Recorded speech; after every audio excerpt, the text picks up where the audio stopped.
쓰레기 매립장에 버려진 침대 안에서 현금 900만 원이 발견돼 매립장 직원이 보상금도 마다하고 돌려준 사례가 있었습니다. 또 최근 한국철도 수도권 광역본부 소속 전철차장이 고액의 현금을 분실한 고객에게 이를 되찾아준 사연이 뒤늦게 알려지기도 했습니다. 오늘 서관태의 이법 저법에서는 습득물에 대한 조치와 습득자에 대한 보상, 또 이에 따른 형사 책임에 대해 알아보겠습니다.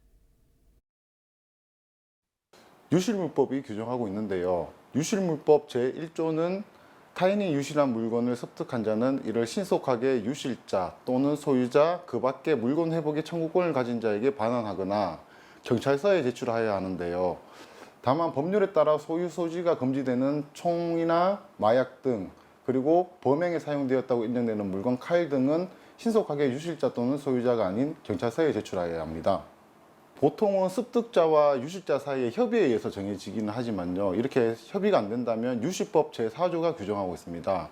물건을 반환받는 자는 물건 가액의 100분의 5 이상, 100분의 20 이하의 범위에서 보상금을 습득자에게 지급하여야 한다고 규정하고 있어 법적으로 보상을 청구할 수 있는 권리가 있습니다.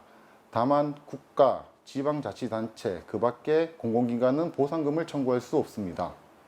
유실물법 제6조는 보상금은 물건을 반환한 후 1개월이 지나면 청구할 수 없다고 규정하고 있습니다.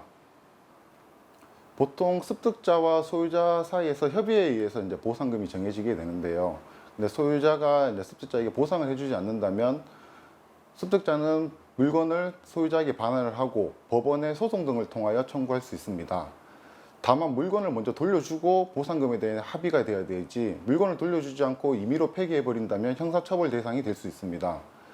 그 택시기사의 사례가 있는데요. 택시기사가 손님이 두고 내린 휴대전화를 돌려주는 대가로 10만 원을 요구했다가 거절당하자 휴대전화를 버린 사례가 있었는데요. 이 택시기사는 점유 이탈물 횡령죄로 처벌받았습니다. 민법에는 습득물 공고 후에 6개월 이내에 유실물 주인이 나타나지 않으면 습득자가 소유권을 취득하도록 규정하고 있습니다.